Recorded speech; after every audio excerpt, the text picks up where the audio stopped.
مولاي صل وسلم دائما أبدا على حبيبك خير الخلق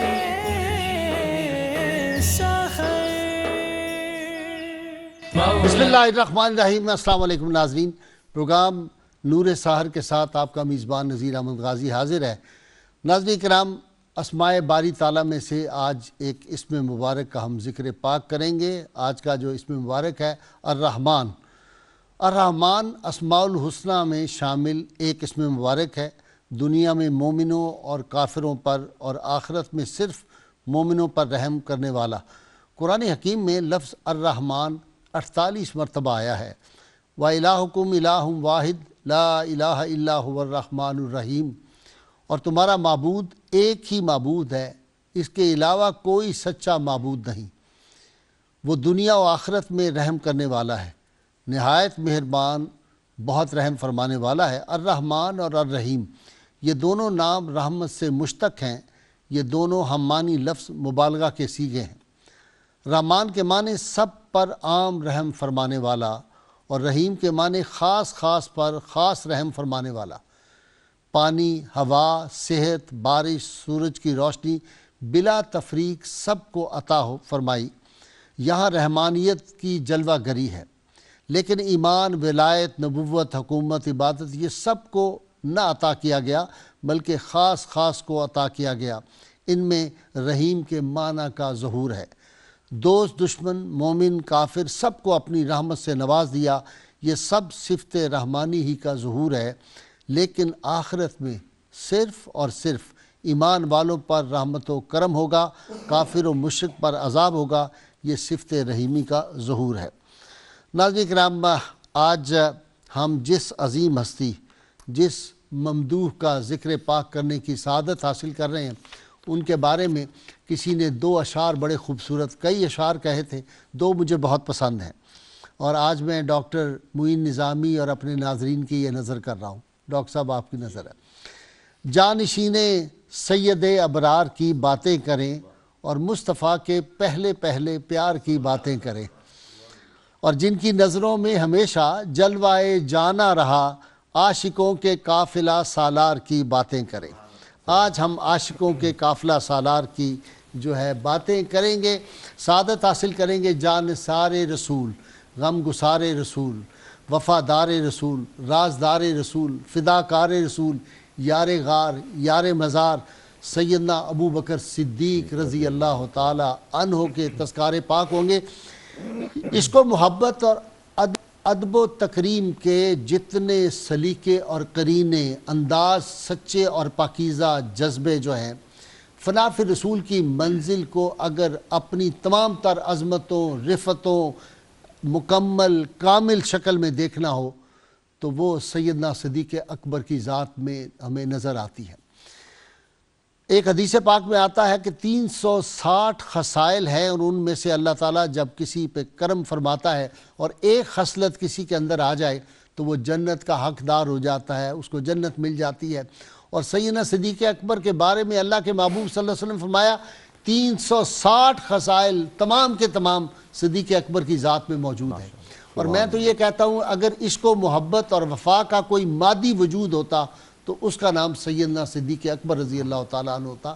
یہ وہ ہستی پاک ہے جن کے بارے میں اللہ کے محبوب صلی اللہ علیہ وسلم نے بشارت دے دی کہ جنت کے 8 دروازوں سے ان کو بلایا جائے گا، اور امت میں یہ ہستی پاک وہ ہے جن کو بغیر حساب کے جنت میں داخل کر دیا جائے گا۔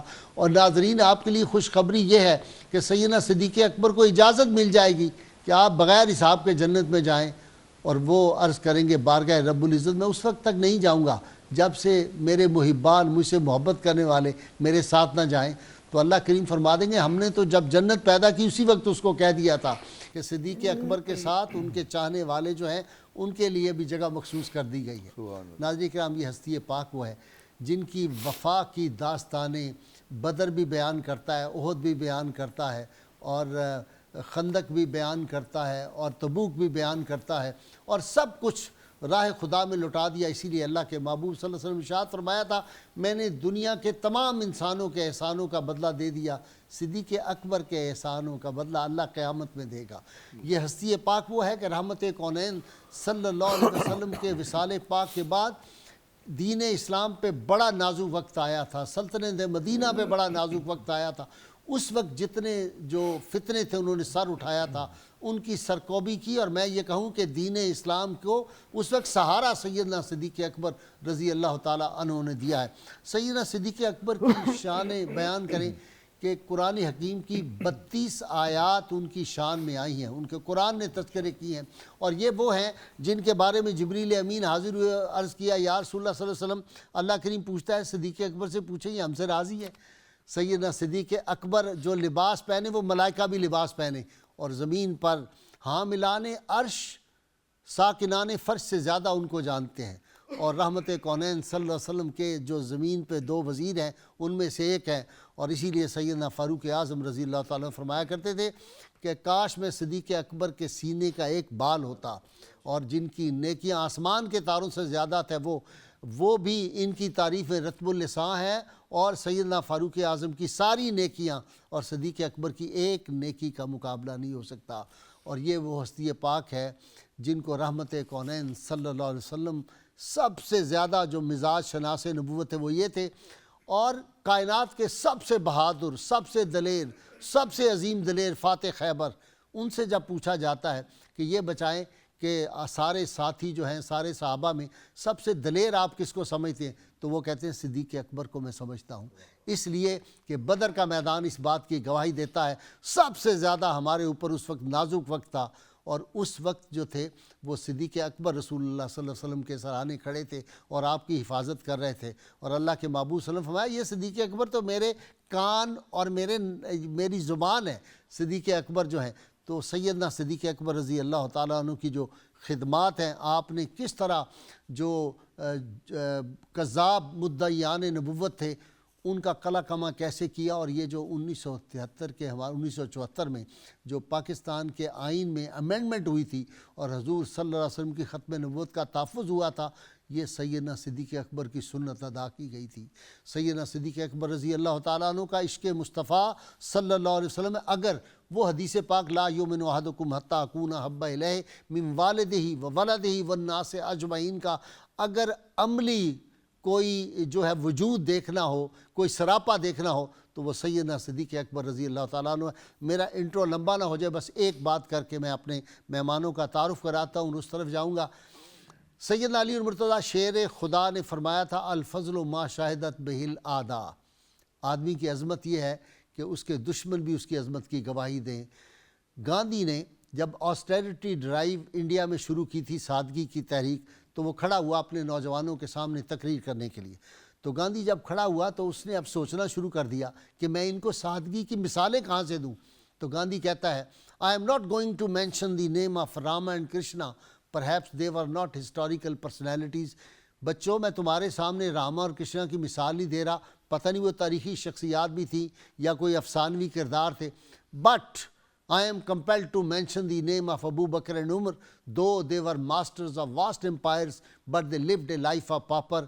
میں مجبور ہوں کہ میں تمہارے سامنے ابو بکر صدیق اور عمر فاروق کا ذکر کروں کہ اگرچہ وہ بہت بڑی سلطنتوں کے حکمران تھے، لیکن زندگی انہوں نے ایک فقیر کی فقر کی زندگی گزاری تھی۔ ناظرین کرام، آج سیدنا صدیق اکبر رضی اللہ تعالیٰ عنہ کی عظمتیں، ان کے فضائل، ان کی رفتیں، ان کی دین اسلام کے لیے خدمات، ان کا عشق رسول، یہ اتنا وسیع ہے، اس کے لیے کئی پروگرام ہوں تو تب بھی شاید حق ادا نہ ہو۔ لیکن آج میرے ساتھ بہت 3 بڑی ہمارے ملک کی علمی شخصیات موجود ہیں۔ میرے پہلے مہمان، آپ ان سے واقف ہیں، ڈاکٹر معین نظامی صاحب، بین الاقوامی سطح پر جو فارسی علم و ادب ہے اس میں ایک بڑا نام ڈاکٹر معین نظامی کا ہے، اور پاکستان کے لیے یہ فخر کی بات ہے کہ ایران کے لوگ بھی ان کی علمی عظمت کے معترف ہیں۔ ان کے ساتھ دوسرے جناب ڈاکٹر پروفیسر محمد اکرم رانا صاحب ہیں، یہ ہیڈ آف دی ڈپارٹمنٹ ہیں ایک یونیورسٹی کے، اور ان کے ساتھ تشریف فرما ہے، کون نہیں جانتا، ڈاکٹر طاہر حمید تنولی، ماہر اقبالیات ہیں، کئی کتابوں کے مصنف ہیں، اور آج ان سے ہم اپنا جو ہے استفادہ کریں گے، علمی بھی روحانی بھی۔ میں ابتدا کر رہا ہوں ڈاکٹر معین نظامی صاحب سے۔ جی ڈاکٹر صاحب۔ جی حضور، عرب میں قبائل قریش کی مختلف شاخیں ہیں، تو ان تمام شاخوں کو جب ذیلی گروہوں میں بانٹا جاتا ہے خاندانی اعتبار سے، تو ان کے ذمے مختلف خدمات رہی ہیں۔ سبحان اللہ۔ تو قریش کی یہ جو شاخ ہے، حضرت امیر المؤمنین ابو بکر جس میں پیدا ہوئے، ان کے ذمے پورے عرب کے اور خصوصاً قریش کی قصاص، دیت اور تاوان کے مقدمات تھے۔ اچھا، یعنی قاضی والا کام قبائل میں ٹھیک، آپ کی شاخ کے ذمے تھا۔ جسٹس سسٹم سارا جی ان کے بھائی پاس، صاحب، جوڈیشری ان کی تھی۔ جوڈیشری۔ قاضی کے لیے سب سے بڑی خصوصیت اس کا امین ہونا اور دیانتدار ہونا اور سچا ہونا ہے۔ اب خدا یہ تعالیٰ نے ہر دور اور ہر ملک کے لیے ہے۔ ہونا تو اسی طرح چاہیے، اچھا، معیار تو چاہیے، یہی ہے۔ جی ہاں، اللہ تعالیٰ نے جب اپنے محبوب جن کا لقب صادق اور امین تھا، مشیت نے جب ان کے دوستوں کا انتخاب کیا تو ان میں بھی وہ رکھے جو صدق میں اور امانت میں اور عدالت میں نامور تھے۔ واہ، حضرت ابو بکر صدیق ان میں سے ہیں۔ آپ کے خاندان کو یہ اعزاز بھی حاصل ہے، صحابہ میں بہت منفرد اعزاز ہے کہ 4 نسلوں نے رسول اللہ صلی اللہ علیہ وآلہ وسلم کی زیارت کی بحالت ایمان، واہ، اور 4 نسلیں مسلسل صحابی ہوئیں۔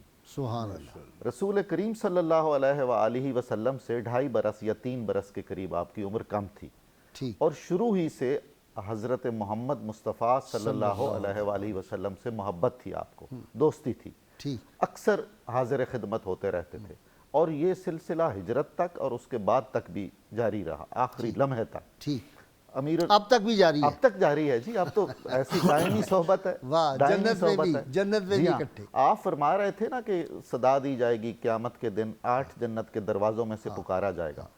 امیر المؤمنین ابو بکر صدیق نے اپنی زندگی، اپنی جان، اپنی مال، اپنی عزت، اپنی آبرو پر سرور کونین کو اتنا اختیار عطا فرمایا کہ اللہ تعالیٰ نے قیامت کے دن ان کو جنت پر اختیار دیا ہے۔ واہ، باقیوں کو ایک ایک دروازے سے پکارا جائے گا، ان سے کہا جائے گا کہ جنت آپ کی ہے، آپ جس دروازے سے چاہیں داخل ہوں، سبحان اللہ، سبحان اور اپنے محبین میں سے جن کو چاہیں ساتھ لے کر جائیں۔ واہ، نبی کریم صلی اللہ علیہ وآلہ وسلم کی ساری زندگی جس جد و جہد سے عبارت ہے، اس میں غازی صاحب کوئی ایک لمحہ بھی نہیں ہے جب آپ کے ساتھ امیر المومنین ابو بکر صدیق کی مدد اور تعاون اور خدمت اور غیر مشروط خدمت سبحان اللہ، شامل حال نہیں۔ غیر مشروط محبت اور لامحدود وفاداری ایسا ہی، اپنی عظمتوں کے ساتھ بے شک و شبہ، ان کی ذات میں جی نظر بالکل آتی۔ بالکل جی،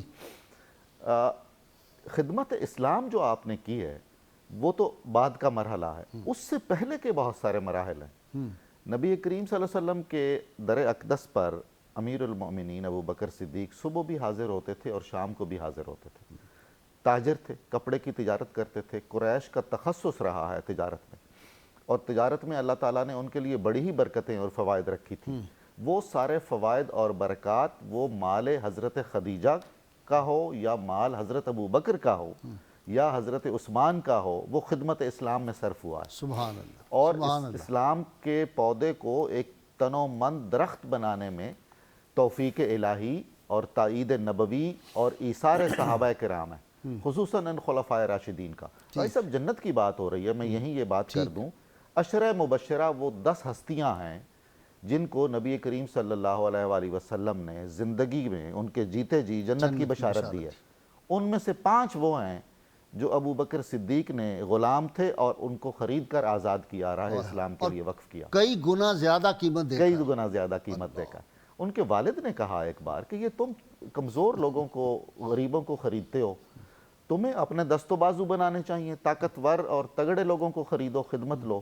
انہوں نے کہا ابا جان، آپ کا سوچنے کا انداز مختلف ہے، میری ترجیح اور ہے، میں انہیں اپنا ظاہری دست و بازو بنانے کے لیے نہیں خرید رہا ہوں، میں انہیں محبت رسول میں خرید رہا ہوں اور قیامت میں اپنا دست و بازو بنانے کے لیے خرید رہا ہوں، میری ترجیح مختلف ہے۔ سبحان اللہ، پھر یہ اعزاز حاصل ہے کہ آپ کے والد ماجد نے ابو قحافہ، ان کی بڑی طویل اللہ تعالیٰ نے زندگی عطا فرمائی، فتح مکہ، بلکہ ان سیدنا صدیق اکبر کا وصال ہوا تو وہ زندہ تھے، وہ زندہ تھے، اور 6 مہینے بعد ان کا انتقال ہوا۔ تو وہ ان کی طبیعت میں بہت سختی تھی اوائل میں، جس طرح جو بھی اسلام لاتے تھے تو ان کے ماں باپ بہت سختی کرتے تھے اپنے بچوں پہ، تو وہ نہ صرف حضرت ابوبکر صدیق پہ بڑی کڑی نظر رکھتے تھے، بلکہ جو ملتے تھے نوجوان صحابہ ان کے بارے میں بھی وہ تھا کہ بھئی یہ دوست ہیں اور یہ خراب کرتے ہیں۔ اوائل ہی میں جو ابتدائی اسلام لانے والے ہیں ان میں ابوبکر صدیق ہیں۔ واہ بھائی صاحب جب ہم بات کرتے ہیں نا سابقون الاولون، تو سابقون قبول اسلام میں بھی سابقون ہیں، اور قبول محبت میں بھی سابقون میں ہیں، اور قبول صحبت میں بھی سابقون میں ہر جگہ صفحے اول میں رہے۔ سابقین۔ جی ڈاکٹر اکرم صاحب آپ کی طرف آتا ہوں۔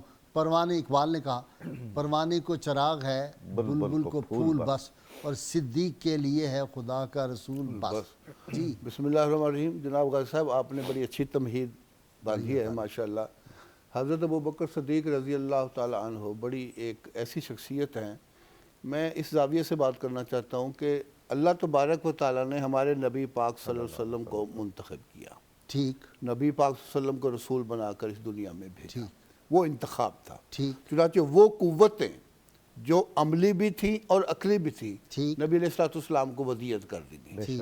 اب آگے دیکھیں، جب نظام چلتا ہے، نبی پاک صلی اللہ علیہ وسلم اس دنیا سے تشریف لے کے جاتے ہیں تو آپ حضرت ابوبکر صدیق کا انتخاب کر جاتے ہیں۔ سبحان اللہ۔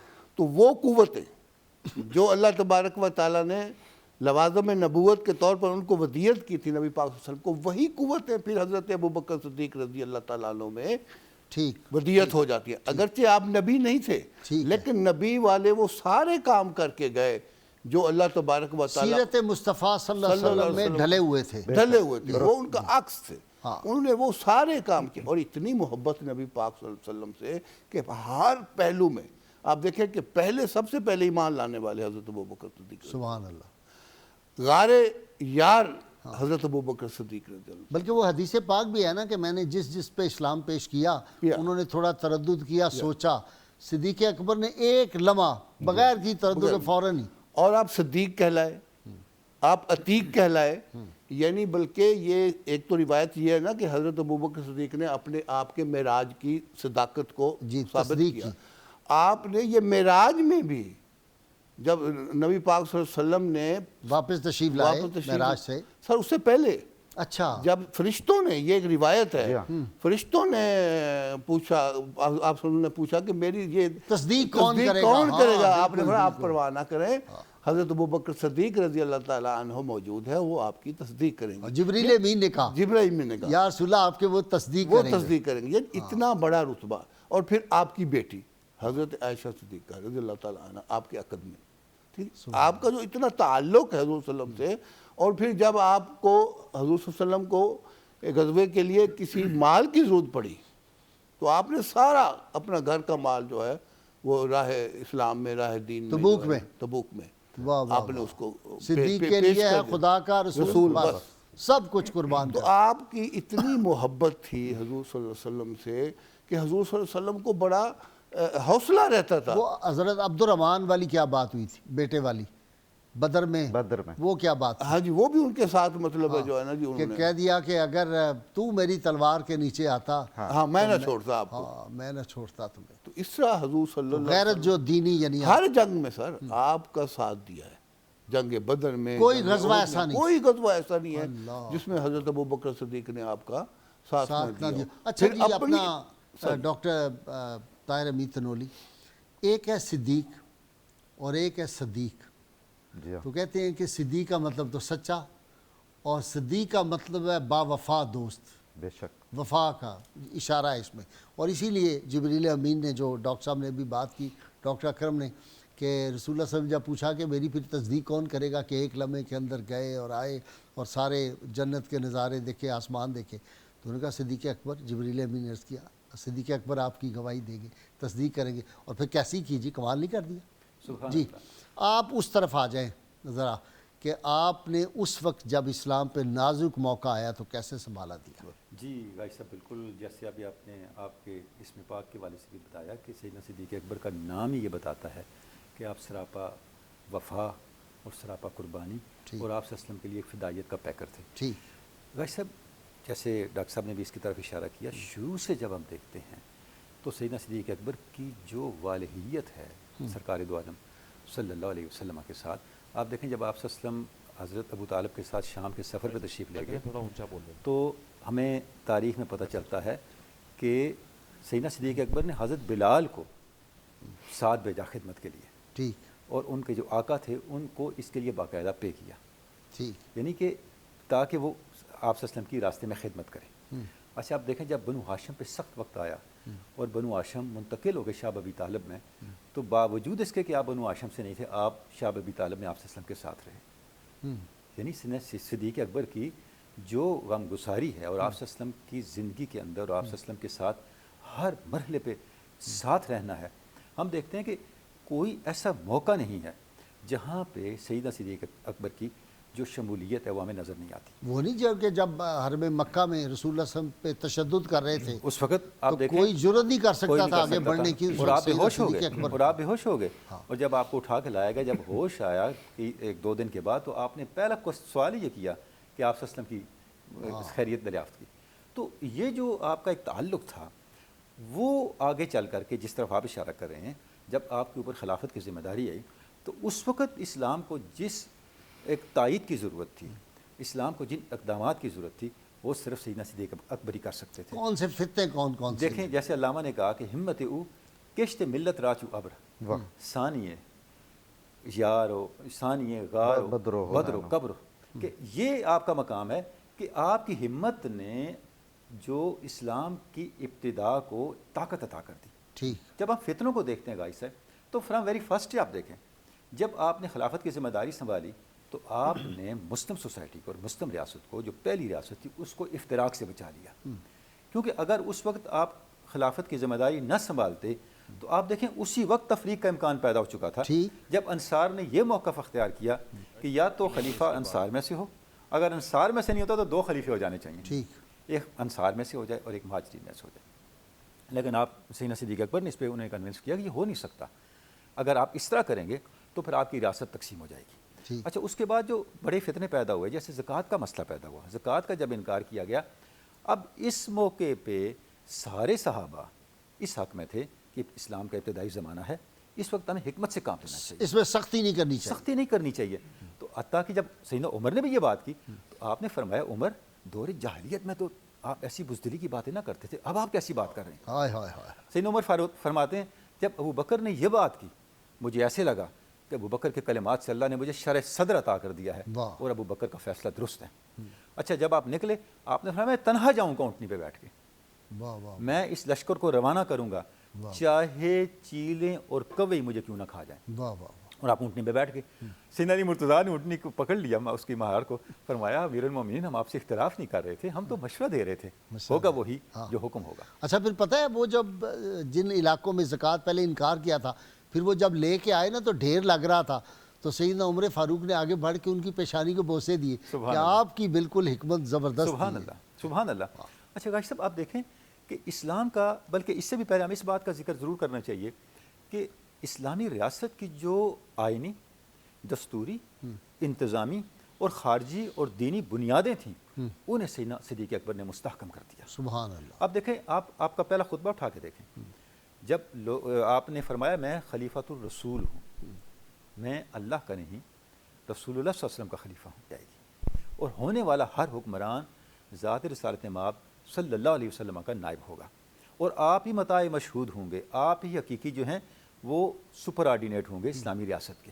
سبحان اللہ۔ آپ کا پہلا ایڈریس اٹھا کے دیکھیں، آپ نے جب پہلا خطبہ ارشاد فرمایا اس پہ آپ دیکھیں آپ نے فرمایا میں خلافت کا خواہشمند نہیں ہوں، یہ ذمہ داری مجھے سونپی گئی ہے، مجھ پہ ڈالی گئی ہے۔ اب بھی اگر آپ چاہو اگر کسی اور کو منتخب کرو تو میں اس کی بیعت کرنے میں قطعاً متردد نہیں ہوں گا، بلکہ پہلے بھی ایسے ہوا۔ آپ نے جب حماس سے اقتدار نہیں تھی وہاں، بات ہوئی تو آپ نے حضرت عمر کا، حضرت ابو عبیدہ بن جراح کا نام پیش کیا، انہوں نے سب سے پہلے آپ کی بیعت کری، بلکہ بیعت کرنے والے میں پہلے تھے ہی انصاری۔ تو اس کے ساتھ آپ نے فرمایا مجھ سے یہ توقع نہ کرنا کہ جس طرح ذات رسالت مآب صلی اللہ علیہ وسلم کرتے تھے میں بھی اس طرح کروں گا، آپ تو نبی تھے۔ ریاست مدینہ کا سربراہ اور تنخواہ مقرر ہونی ہے وظیفہ، تو کیا کہا کہ جتنی مزدور کی تنخواہ ہے اتنی میری تنخواہ مقرر کریں۔ اور غازی صاحب یہ ہے ریاست مدینہ۔ غازی صاحب یہ نہیں ہے، اس کے ساتھ جو جڑی حقیقت ہے اس کو مت بھولیں ہم، کہ جب آپ کے وصال کا وقت آیا آپ نے فرمایا میری فلاں زمین فروخت کر کے جتنا میں نے خلافت کے دوران وظیفہ لیے یہ واپس کر دیا جائے۔ آپ نے واپس کیا، اللہ سب واپس کیا۔ آپ کے پاس ایک غلام تھا، ایک اونٹنی تھی اور ایک ابا تھی، فرمایا یہ بھی بیت المال سے میں نے لیا، جمع کروا دیں۔ حضرت عمر رو پڑے، ابو بکر آپ اتنا بلند معیار قائم کر کے جا رہے ہیں، آپ نے بعد میں آنے والوں کے لیے بہت مشکل کر دیا ان ذمہ داریوں کو اٹھانا اور ان ذمہ داریوں کو سنبھالنا اور ادا کرنا۔ ڈاکٹر تنولی صاحب مجھے لینی ہے بریک۔ ناظرین اکرام، بہت مختصر وقفہ ہوگا اور یہ ایمان افروز باتیں، یہ وہ باتیں ہیں۔ سلطنت مدینہ کی باتیں کرنا بڑا آسان ہے، لیکن سلطنت مدینہ کا پرتو کوئی ریاست، سلطنت مدینہ ایک ہی تھی، کوئی دوسری ریاست جو ہے اس کو سلطنت مدینہ نہیں کہا جا سکتا۔ وہ ایک ہی ریاست تھی جس کے سربراہ محمد عربی صلی اللہ علیہ وسلم و خلفائے راشدین تھے، اور ریاست مدینہ کا پرتو جو ریاست ہوگی اس کے سربراہ کے لیے یہ معیار ہے جو ڈاکٹر تنولی صاحب بھی بیان کر رہے تھے۔ ہمارے ساتھ رہیے گا، حاضر ہوتے ہیں وقفے کے بعد۔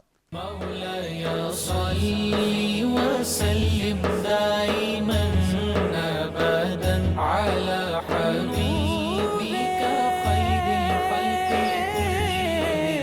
كلهم. ویلکم بیک ناظرین کرام۔ وہ واقعہ ریاست مدینہ کا سیدنا صدیق اکبر رضی اللہ تعالیٰ عنہ کی ایک دفعہ دل چاہا تھا کوئی میٹھا کھانے کے لیے، اور ان کی جو اہلیہ تھی انہوں نے وہ سویٹ ڈش تیار کی تھی۔ تو سیدنا صدیق اکبر نے جب گھر آئے تو آپ نے کہا یہ کیسے تیار ہوئی؟ انہوں نے کہا جو وظیفہ ملتا تھا اور روز کا جو اس میں سے خوراک ہوتی تھی تھوڑا تھوڑا اس میں سے ہم نکال کے الگ کر لیتے تھے۔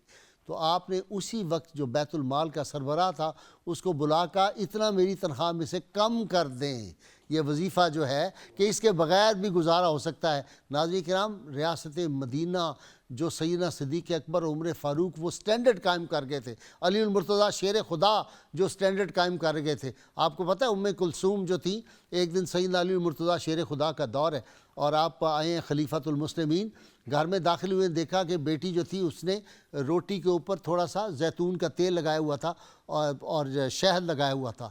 تو آپ نے پوچھا بیٹے یہ کہاں سے آیا؟ کہا جی فلاں علاقے کا جو تھا اس دور کا کوئی عامل، اس نے بھجوائے ہیں 2 ڈبے، ایک زیتون کا تیل ہے اور ایک میں شہد ہے۔ تو آپ نے کہا یہ تو بیت المال کا ہے۔ فوری اسی وقت جو آدمی انچارج تھا اس کو بلایا اور بلا کے کہا خزانے کے انچارج کو کہ یہ کتنا پیسے کا ہوگا 1 چمچ زیتون کا تیل اور 1 چمچ شہد، اس کی قیمت بتاؤ اور میرے وظیفے میں سے وہ بیت المال میں جمع کرا دو۔ یہ ہے ریاست مدینہ کا سٹینڈرڈ۔ تو اللہ تعالیٰ کرے کہ مسلمان حکمران جو ہیں ان کو بھی سمجھ آئے کہ ریاست مدینہ کیا ہوتی ہے۔ جی ڈاکٹر صاحب آپ کی طرف آتا ہوں۔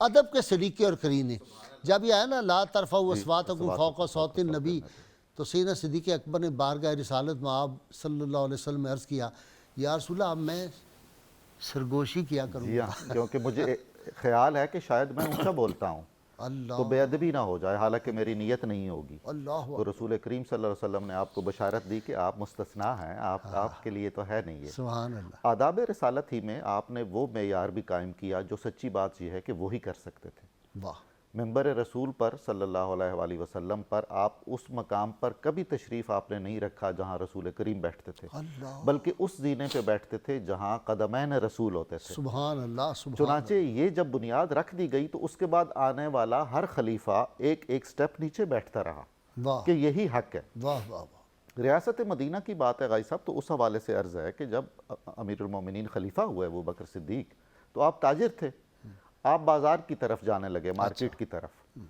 تو اتفاق سے، یہ اتفاق نہیں ہے، یہ خدا کا حسن خدا انتظام کا ہے۔ انتظام۔ ہاں واہ، مزہ آ گیا۔ حضرت عمر فاروق ملے، انہوں نے کہا خلیفۃ المسلمین آپ کہاں جا رہے ہیں؟ انہوں نے کہا میں بازار جا رہا ہوں، تجارت کا کچھ کام کروں، کوئی کھانا پینا بھی کھانا تو پینا ہے۔ انہوں نے ہاتھ پکڑ لیا، انہوں نے کہا اگر سربراہ مملکت کاروبار کرے گا تو دوسرے سارے اپنی دکانیں بند کر دیں پھر، واہ، کیونکہ اگر اس کی دکان ہوگی تو ہر کوئی اس کے قریب آنے کے لیے، اس کی خوشنودی حاصل کرنے کے لیے اسی کا گاہک بنے گا، بالکل صحیح۔ آپ کاروبار نہیں کریں گے۔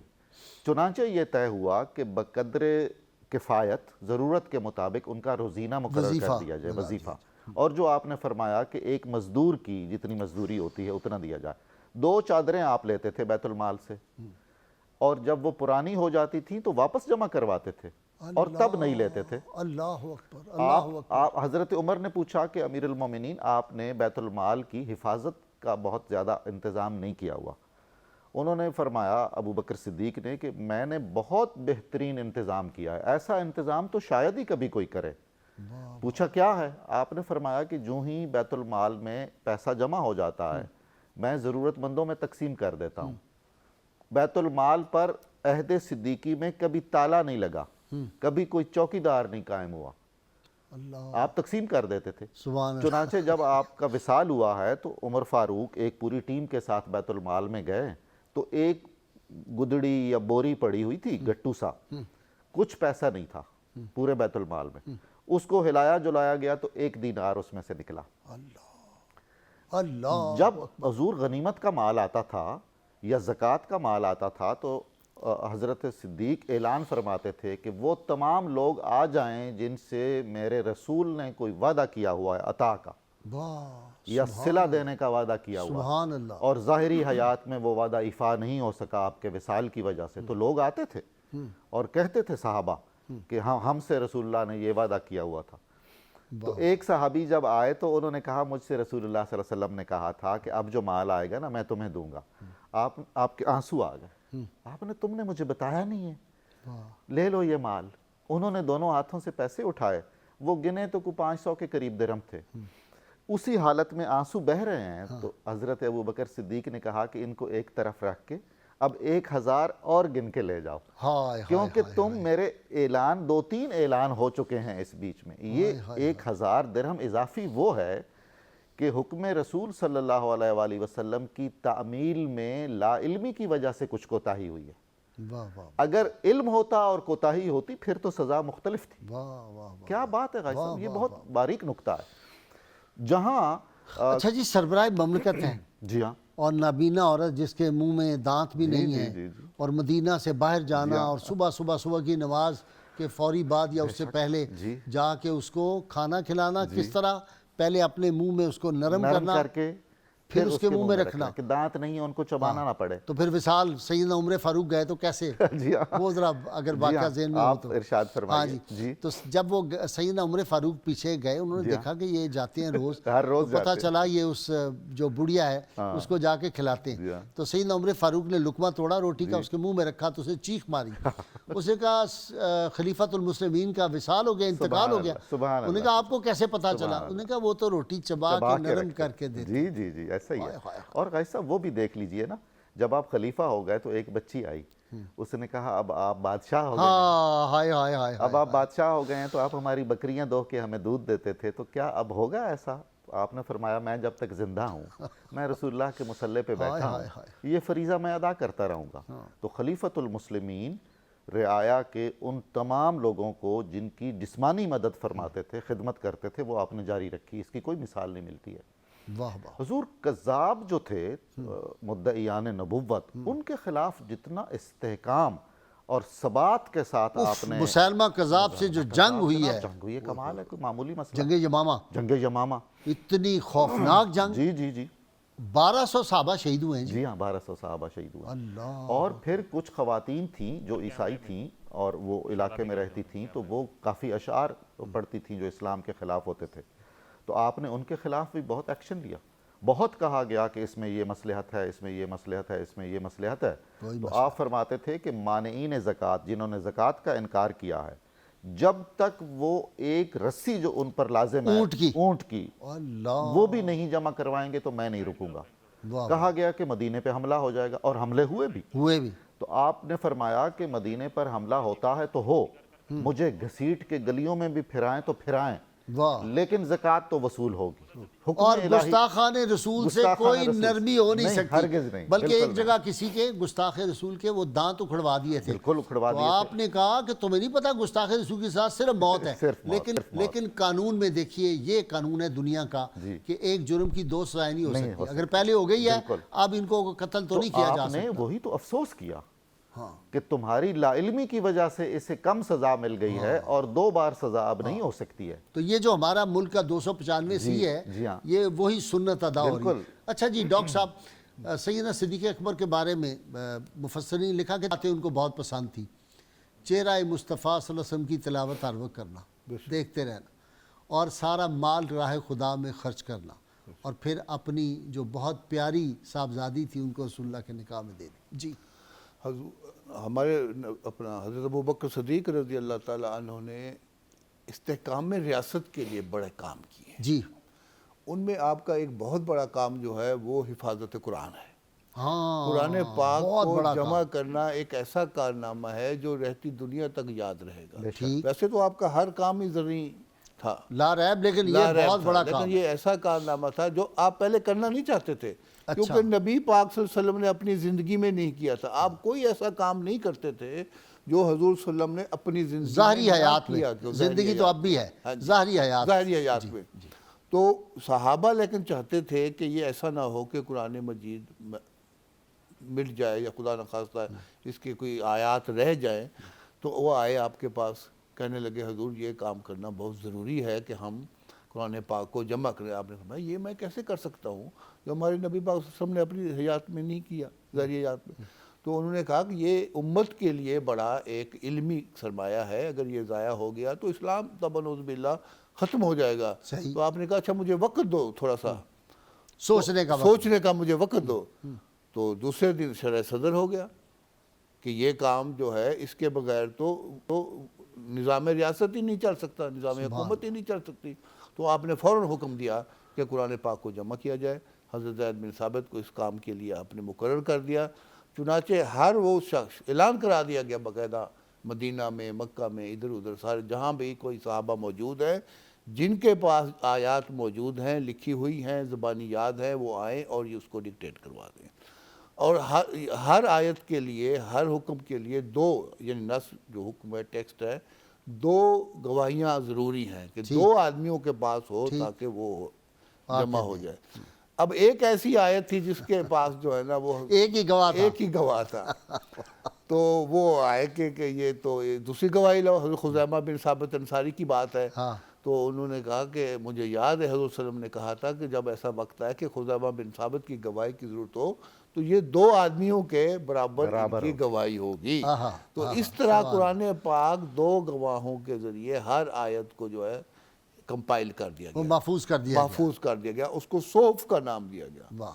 پھر تو صوف جو یہ دفعہ دو جلدوں میں جو چیز آ جاتی ہے اس کو صوف کہتے ہیں، اور وہ آج تک الحمدللہ ہمارے پاس ایک ایسی حالت میں موجود ہے جس کا ایک لفظ، بڑا دنیا نے کوشش کی اس میں چینج کرنے کی، تبدیلی لانے کی، لیکن ایسا وہ کون سا ہے جی، وہ جرمن جو تھا، میں نے کئی دفعہ اس کا حوالہ بھی دیا ہے، جسے کہا all our efforts have failed to find interpolation in Quran۔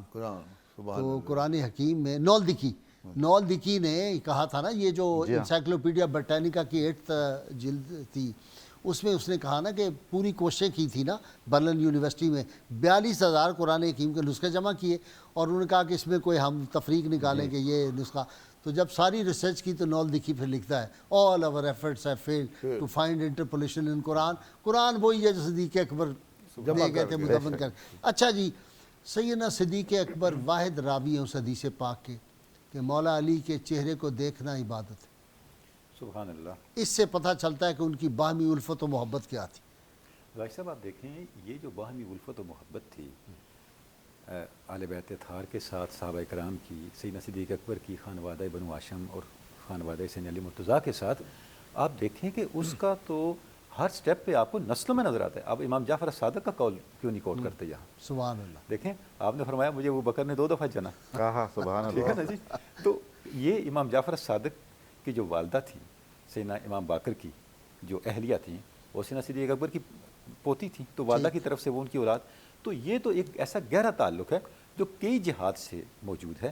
Channel 24 کے یہ منشور میں ہے اتحاد جو ہے امت کے اندر پیدا کرنا، اس لیے آج ہم سیدنا صدیق اگر آپ اکبر اس کے منشور کو قرآنی نام دے دیں، رحماء بینہم، یعنی ان کی تو شان ہی یہ ہے۔ اور میں یہ سمجھتا ہوں کہ یہی اسلام کی اصل طاقت ہے، کہ عظمت ہے۔ اچھا ڈاکٹر صاحب، وہ حکمت ذرا بیان کریں نا کہ رسول اللہ صلی اللہ علیہ وسلم پردہ فرما گئے، وصال پاک ہو گیا، اور سیدنا فاروق اعظم جیسا شخص جو ہے وہ جذباتی، ان کی کیا کیفیت ہو گئی تھی کہ تلوار نکال لی، جو کہے گا رسول اللہ صلی اللہ علیہ وسلم فوت ہو گئے میں اس کی گردن اڑا دوں گا۔ اس پہ ایک ایمان افروز بات آپ کو سناؤں، دلچسپ آپ تینوں کے لیے۔ سراج منیر مرحوم بیٹھے ہوئے تھے اور بڑے بڑے پڑھے لکھے لوگ اور بڑے بڑے افسر بھی اس وقت کے بیٹھے تھے، میں بھی سرکاری افسر تھا۔ تو انہوں نے کہا یہ کیا بات ہوئی؟ سیدنا عمر فاروق نے کہا تلوار نکال لی، جو کہے گا حضور فوت ہو گئے میں اس کی گردن اتاروں گا۔ تو انہوں نے کہا فاروق اعظم تھے، کوئی غلط بات تھوڑا ہی کہہ رہے تھے، جو دیکھ رہے تھے بیان کر رہے تھے۔ تو سیدنا صدیق اکبر نے آ کے کہا کہ معرفت کے جو مقام ہے وہ سب کے برابر نہیں ہے بھائی، یہ بات پردے کی ہے۔ جی سبحان اللہ۔ اسامہ بن زید کے لشکر کی روانگی میں آپ سے یہ پوچھنا چاہتا سبحان ہوں۔ اللہ، غازی صاحب یہ بھی اسی چیز کے ساتھ لنکڈ ہے، یعنی جو ایک تقویت تھی، جو استحکام تھا سیدنا صدیق اکبر کی شخصیت کے اندر، یہ درکار تھا اس وقت جب آپ صلی اللہ علیہ وسلم نے اس دنیا سے ظاہراً پردہ فرمایا۔ یعنی اسی چیز کو بھی اگر آپ لے لیں، یعنی جب آپ کا وصال پاک ہوا تو سیدنا صدیق اکبر کا جو رد عمل تھا وہ ایسا رد عمل تھا جو پورے صحابہ کو نارمل کرنے کا باعث بنا۔ یعنی آپ نے یہ فرمایا نا کہ 2 3 صحابہ جائیں اور آپ صلی اللہ علیہ وسلم کی درود و سلام۔ انبیاء کے جنازے کا کوئی امام نہیں ہوتا، ہاں ٹھیک ہے۔ پھر تدفین کہاں ہوگی؟ آپ نے فرمایا انبیاء کا جہاں وصال پاک ہوتا ہے وہیں ان کی تدفین ہوتی ہے۔ یعنی آپ غازی صاحب دیکھیں فرام ویری بگننگ جہاں سے افتراق کے امکانات تھے، ان افتراق کے سارے امکانات کو سیدنا صدیق اکبر نے بند کر دیا، ختم کر دیا۔ یہ آپ کی شخصیت۔ ڈاکٹر صاحب مجھے بریک کہا جا رہا ہے، ناظرین کرام بہت مختصر سا وقفہ ہوگا، ہمارے ساتھ رہیے گا، یہ ریاست مدینہ کی باتیں ہم آپ کو سناتے رہیں گے۔ مولاي صل وسلم دائما أبدا على حبيبك خير الخلق ناظرین کرام آج 5 فروری ہے اور یوم کشمیر منایا جا رہا ہے دنیا بھر میں۔ آج ان مظلوموں کے حق میں آواز بلند ہو رہی ہے، امت مسلمہ کے وہ فرزند اور وہ بیٹیاں اور بہنیں، جتنا خون کشمیر کی وادی میں مسلمان نوجوانوں کا بہا ہے، اگر اس سارے خون کو جمع کیا جائے تو میرا خیال ہے وہ ایک دریا کی صورت اختیار کر لے، اور یہ پوری دنیا کے لیے اور UN کے لیے، سلامتی کونسل کی قراردادوں کی جتنی توہین سرزمین کشمیر میں ہوئی ہے اور ہندوستان نے کی ہے، اور مودی اور اس کے چیلے چانٹوں نے، اس کی کوئی مثال نہیں ملتی۔ یہ پوری دنیا کے لیے لمحہ فکریہ ہے کہ وہاں جس طرح عورتوں کی عزت اور حرمت اور بنیادی حقوق جس طرح پامال ہو رہے ہیں، مجھے یاد آتا ہے حافظ مظہر الدین رحمۃ اللہ علیہ نے یہی کشمیر کے لیے کہا تھا کہ وہ لٹی لٹی مساجد، وہ تباہ خانقاہیں شب و روز تک رہی ہیں، میرے غازیوں کی راہیں جہاں گردنیں کٹی ہیں، جہاں عصمتیں لٹی ہیں، کسی میر کارواں کو وہ پکارتی ہیں راہیں، اور سر کفر توڑنا ہے مجھے اے خدا عطا کر کسی غزنوی کے بازو، کسی غزنوی کی باہیں۔ جی ڈاکٹر معین نظامی صاحب، جب کشمیر کا ذکر آتا ہے تو دل خون کے آنسو نہیں روتا؟ بالکل غازی صاحب ایسا ہی ہے۔ اب تو 75 سال ہونے کو ہیں، یہ زخم جو ہمارے دل و دماغ پہ لگا ہے وہ مندمل نہیں ہو رہا اور بگڑتی ہی جا رہی ہے اس کی صورتحال۔ آج یوم صدیق اکبر کے ساتھ جو یوم کشمیر کا اکٹھ ہے، واہ، یہ بھی خالی از مصلحت نہیں ہے، خدا کا حسن خدا انتظام کا ہے حسن یہ۔ انتظام ہے۔ کشمیر کے حصول کے لیے ہمیں جذبہ صدیق اکبر درکار ہے، سبحان اللہ، وہی استحکام اور ثبات سبحان درکار ہے اللہ۔ جو انہوں نے دور فتن میں، فتنوں کے زمانے میں اختیار کیا تھا۔ بہت اچھی، کشمیر میں ابو بکر صدیق کے اسم گرامی کی کاف بھی ہے اور رے بھی ہے، واہ، تو اللہ سبحان تعالیٰ اللہ، سبحان اس اللہ، نسبت سے یہ مسئلہ حل فرمائے۔ واہ واہ ہم واہ، کشمیریوں کے ساتھ ہیں، ان کے دکھ درد کو محسوس کرتے ہیں۔ کبھی ایسا نہیں ہوتا کہ کشمیر میں ہونے والے مظالم کا احساس کسی لمحے میں بھی ہمارے دل سے خارج ہوا ہو۔ واہ واہ، بہرحال ہاتھ بندھے ہوئے ہیں، اللہ کی بارگاہ میں تو ہاتھ ہمارے بلند رہتے ہیں۔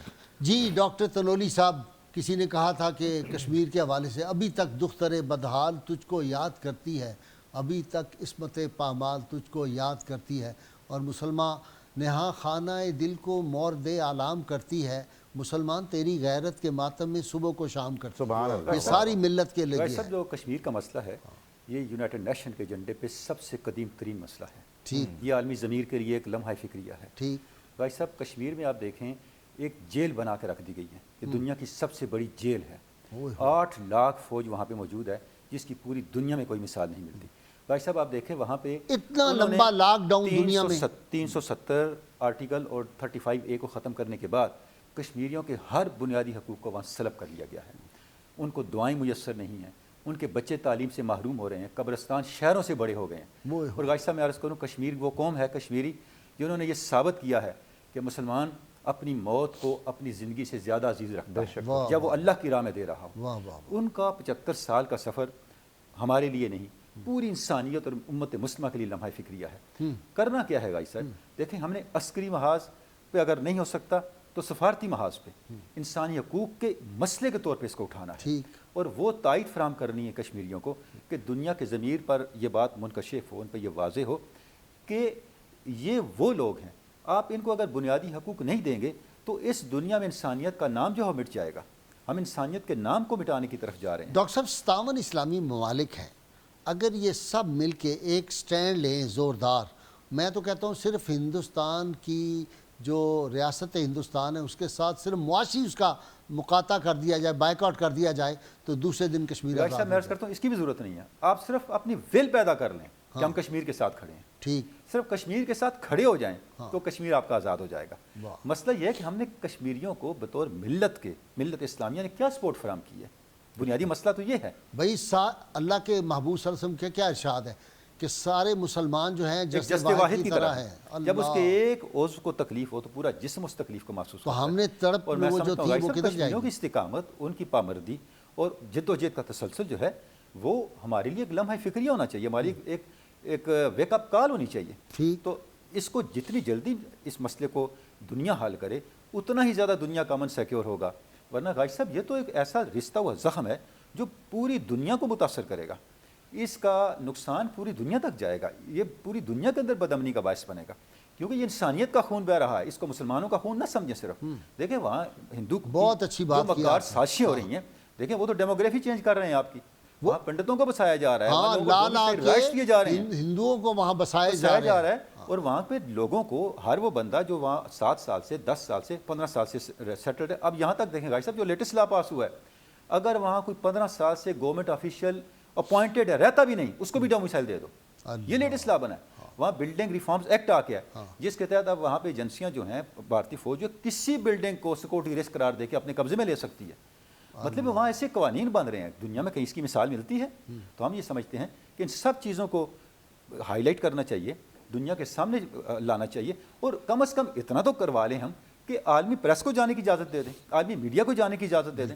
یعنی ایک حقیقی معنوں میں کشمیر کو جیل بنا کے رکھا ہوا ہے. تو میں سمجھتا ہوں کہ صرف اگر ہم دنیا تک اتنی بات بھی پہنچا دیں اپنی سفارتی کوششوں کے ذریعے سے تو غازی صاحب کوئی وجہ نہیں ہے کہ کشمیر کا کاج جو آگے نہ بڑھے. ڈاکٹر صاحب جس طرح مرحوم ذوالفقار علی بھٹو نے اسلامی سربراہی کانفرنس کی تھی، ایک کانفرنس دوبارہ نہیں ہونی چاہیے کشمیر کے مسئلے میں؟ بالکل ہونی چاہیے ایسا، بالکل ہونی چاہیے. مگر افسوس یہ ہے کہ وہ تمام سربراہان مملکت جو اس زمانے میں تھے جن میں ذوالفقار علی بھٹو بھی کیسے لوگ تھے، شاہ فیصل، غیر معمولی لوگ تھے. بہرحال دیکھیے ہم 100% تو کسی سے بھی اتفاق نہیں کر سکتے، اختلاف کی گنجائش موجود ہے، لیکن جو ایک جذبے سے بھرپور وہ تھی بصیرت اور قائدانہ صلاحیت وہ اس سب میں نظر آتی تھی. اور آپ دیکھ لیجئے کہ عالمی استعماری قوتوں نے ان میں سے ہر فرد کو چن چن کر نشانہ عبرت بنایا. ایسا ہی اب دیکھ لیجئے اس وقت جو اتنے زیادہ ممالک ہیں مسلمانوں کے، سچ پوچھیے غازی صاحب، ان کی اجتماعی قوت بھی عالمی ضمیر یا عالمی طاقت کے سامنے ایک ملک جتنی بھی نہیں ہے.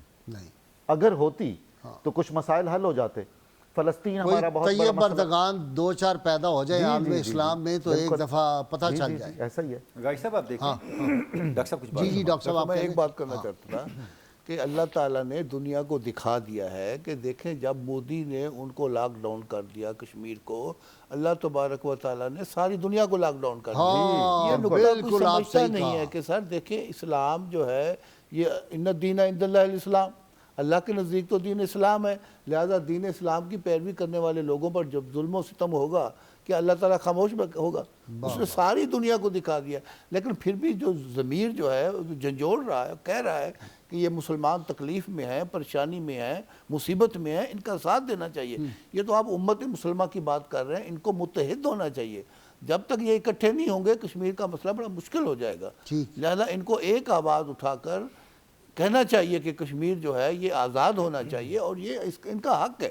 دیکھیے ان کو آپ آزادی دیں، ان کو ووٹ کا حق دیں، اگر وہ جانا چاہتے ہیں انڈیا کے پاس چلے جائیں، لیکن ان کو وہ رائٹ جو یو این او دے رہی ہے وہ کیوں نہیں یو این او کیوں خاموش بیٹھی ہے، وہ کیوں نہیں دلواتی وہ رائٹ؟ ہم انہی کے وارث ہیں نا. جہاں ایک عورت نے آواز بلند کی تھی تو خلیفہ جو تھا بغداد سے اس نے چڑھائی کر دی تھی. غازی صاحب کاش کہ ہم ان کے وارث ہوتے. غازی صاحب عرض یہ ہے کہ آپ کشمیر کو دیکھیں دنیا کے 110 آزاد ملکوں کا رقبہ کشمیر سے کم ہے۔ ڈاکٹر صاحب بہت شکریہ، وقت جو ختم ہو گیا۔ ناظرین کرام، اللہ کریم سے دعا ہے اللہ تعالی ہمیں حضور رحمت کونین صلی اللہ علیہ وسلم کی غیر مشروط محبت اور لامحدود وفاداری نصیب فرمائے۔ نعرے کے لیے آپ تیار ہو جائیے، لیکن میں بہت جلدی سے ایک وظیفہ عرض کر دوں۔ نظر کی کمزوری کا علاج ہے جی، 5 نمازوں کے بعد اگر 3 مرتبہ یہ قرآن حکیم کی آیت جو ہے یہ انگلیوں کے پوروں پر دم کر کے آنکھوں پر پھیر لیں تو انشاءاللہ نظر کم نہیں ہوگی۔ فَكَشَفْنَا عَنْكَ غِطَاءَكَ فَبَصَرُكَ الْيَوْمَ حَدِيدٌ۔ ناظرین کرام، نعرے کے لیے تیار ہو جائیے، میرے مہمان میزبان سب مل کے زوردار نعرہ لگائیں گے۔ گلی گلی کوچے کوچے یہ نعرہ گونج رہا ہے، کشمیر کی وادیوں میں بھی آج گونج رہا ہے، آج سارا دن وہاں یہ نعرہ لگتا رہے گا۔ تیار ہو جائیے نعرے کے لیے۔ پاکستان کا مطلب کیا؟ لا الہ الا اللہ محمد رسول اللہ صلی اللہ علیہ وسلم۔ اپنے میزبان نذیر احمد غازی کو اجازت دیے، اللہ حافظ۔